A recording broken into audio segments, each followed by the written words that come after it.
Good morning, જય શ્રી કૃષ્ણ. જો આજની અમારી મોર્નિંગ થઈ ગઈ હતી તીશાને રેડી કરવાની હતી સ્કૂલે, એને હજી ચોલી પહેરીને જવાનું હતું. તો હું અને શકુબેન બંને એને રેડી કરતા હતા. શકુબેન તો મળવા આવ્યા કે મળવા આવીને તમે લોકોએ તો દળવા બેસાડી દીધું. મેં કીધું હા એ બધી વાત સાચી, પણ થોડી હેલ્પ કરાવો એટલે આપણે બંને ફટાફટ ફ્રી થઈ જઈએ.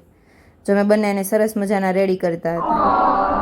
છોકરા રેડી થાય એટલે એને ભૂખ તો લાગે ને, પણ આપણે બધું ખવડાવવું પડે. ભૂંગળું કરી દીધું, સાસ પાઈ દીધી અને સરસ મજાની તૈયાર કરી નાસ્તો કરાવીને હવે એને મોકલી દઈએ સ્કૂલે. તો બધો વિડીયો ક્લિક થયો પણ રેડી થઈ ગઈ એનો વિડીયો ક્લિક ના થયો. આ તું પાછળનું રૂપ દ્રષ્ટિનું અને તીશાનું એ બધું ફિનિશ કરીને હું પહોંચી ગઈ મારા મિશન પર. જો બધું કમ્પ્લીટ કરી નાખ્યું, હવે રોટલી બનાવવાની બાકી છે તો ફટાફટ રોટલી બનાવી નાખું એટલે એકદમ થઈ જાઉં ફ્રી.